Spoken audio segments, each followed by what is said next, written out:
السلام عليكم. في قلب العاصمة المغربية الرباط يتواصل سباق الزمن داخل أحد أبرز الأوراش الرياضية في البلاد، ملعب الأمير مولاي الحسن، الذي يعيش اليوم مرحلة متقدمة من أشغال التهيئة والتطوير ليصبح واحدا من أجمل الملاعب في المملكة، ومعلما يعكس الرؤية الجديدة للمغرب في مجال البنيات التحتية الرياضية. تتقدم الأشغال داخل هذا الصرح بوتيرة غير مسبوقة، فكل زاوية من زواياه تشهد على حجم الجهد المبذول وعلى الانسجام التام بين الفرق التقنية والهندسية التي تعمل على مدار الساعة. الهدف واحد: أن يكون الملعب جاهزا في أقرب الآجال وفقا لأعلى المعايير الدولية وبمواصفات تليق بعاصمة البلاد وبصورة الكرة المغربية الحديثة. البداية كانت من أرضية الميدان، حيث جرى اعتماد تقنية حديثة لتهجين العشب الطبيعي بالعشب الصناعي، وهي عملية دقيقة استغرقت أسابيع من المتابعة والعناية لتسفر عن بساط أخضر زاهن يوحي من الوهلة الأولى بجودة تضاهي تلك التي تشاهد في كبريات المسابقات العالمية.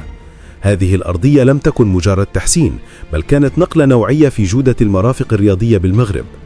أما المدرجات فقد عرفت بدورها تحولا جذريا، فقد استبدلت المقاعد القديمة بأخرى حديثة ذات ألوان منتقاة بعناية منسجمة مع التصميم العام للملعب لتعطي صورة متناسقة وراقية. هذه المقاعد ليست مجرد تفاصيل هندسية، بل عنصر أساسي يمنح الجمهور راحة أثناء المشاهدة ويضفي على الفضاء طابعا مفعما بالحيوية والانتماء. ثم نصل إلى المرحلة الأبرز: تغليف الهيكل المعدني للسقف، حيث تعمل الرافعات العملاقة بلا توقف في مشهد يعكس دقة العمل وصرامته. فالعملية تتطلب مزيجا من الصلابة الجمالية والهندسية حتى يوفر السقف حماية مثالية ويضفي في الوقت ذاته لمسة تصميمية عصرية تليق بمكانة الملعب. ولا يقل الهيكل الخارجي للملعب جمالا عن داخله، إذ تسير أعمال تغليف الواجهات بالتوازي مع السقف باعتماد مواد مقاومة للعوامل المناخية تضمن بقاء الواجهة مشرقة لسنوات طويلة. التصميم الخارجي يعبر عن فلسفة معمارية تجمع بين الحداثة والاستدامة، ليبدو الملعب من الخارج كما من الداخل تحفة هندسية بكل المقاييس. مع اقتراب نهاية الورش بدأت الآليات الثقيلة تنسحب تدريجيا من محيط المشروع، في إشارة واضحة إلى أن معظم الأشغال الكبرى قد اكتملت ولم يتبقى سوى اللمسات الأخيرة. كل هذا لم يكن ليتحقق لولا التنسيق المحكم بين الأطقم التقنية والمقاولات المسؤولة عن التنفيذ، في مثال يجسد روح العمل الجماعي المغربي الذي يراهن على الجودة والسرعة في آن واحد. وبينما تقترب أشغال ملعب مولاي الحسن من مراحلها النهائية، يبرز في الجهة الأخرى من العاصمة مشروع لا يقل أهمية: ملعب البريد، الذي يشهد بدوره تحولا هندسيا ومعماريا واسعا يجعله اليوم في مصاف الملاعب الحديثة القادرة على احتضان تظاهرات رياضية كبرى. انطلقت الأشغال في ملعب البريد بإعادة تأهيل المدرجات بشكل كامل، مع استبدال المقاعد القديمة بأخرى جديدة بألوان زرقاء وبيضاء اختيرت بعناية لتمنح الملعب طابعا منظما وحديثا. كما صممت الممرات بين الصفوف بعناية لتسهيل حركة الجماهير وضمان سلامتهم أثناء الدخول والخروج، مع مراعاة أدق المعايير السلامة.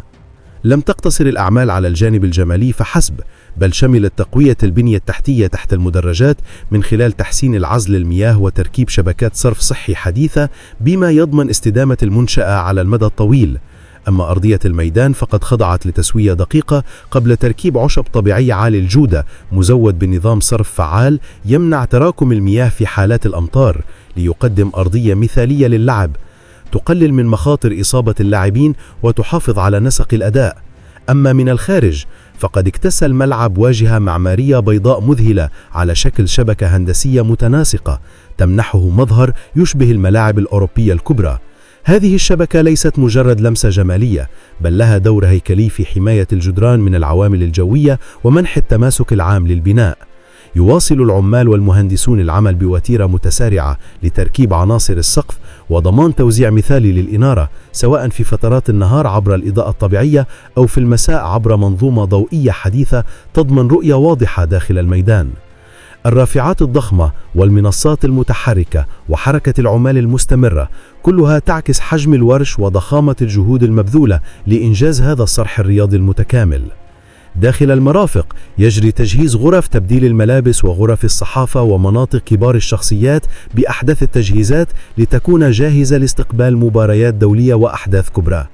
فالهدف من هذا المشروع لا يقتصر على الترميم أو التحسين، بل على تحويل الملعب إلى مركب رياضي متكامل يليق بمكانة العاصمة الرباط. ورغم التقدم الكبير الذي تحقق، ما زالت هناك تحديات تنظيمية ولوجستية ينبغي مواكبتها، مثل تطوير مواقف السيارات وتسهيل النقل العمومي وتعزيز المرافق المحيطة بالملعب لتوفير تجربة متكاملة للجمهور والزوار. فنجاح المنشأة لا يقاس فقط بجمالها المعماري، بل بقدرتها على احتضان الجماهير في أجواء مريحة وآمنة. ملعب البريد إذن ليس مجرد مشروع هندسي، بل رمز لنهضة عمرانية ورياضية جديدة تشهدها العاصمة المغربية. فكل رافعة تتحرك وكل قطعة تثبت تعبر عن إرادة وطنية لبناء مستقبل رياضي يليق بطموح المملكة وسمعتها القارية. وفي ختام هذا التقرير يمكن القول إن الرباط تعيش اليوم على وقع ورشين رياضيين استثنائيين، ملعب الأمير مولاي الحسن وملعب البريد، وكلاهما يسيران بخطى ثابتة نحو الجاهزية التامة استعدادا للموعد القاري الكبير كأس إفريقيا للأمم 2025. هذان المشروعان لا يجسدان فقط تحديث البنية التحتية، بل يؤكدان المكانة المتقدمة التي بات يحتلها المغرب على مستوى تخطيط وتنفيذ المشاريع الرياضية الكبرى برؤية تجمع بين الجودة والسرعة والابتكار. إنها قصة تحول حضاري ورياضي تكتب فصولها في قلب العاصمة الرباط، حيث تشيد تحف معمارية جديدة تخلد الطموح المغربي في البلوغ العالمية.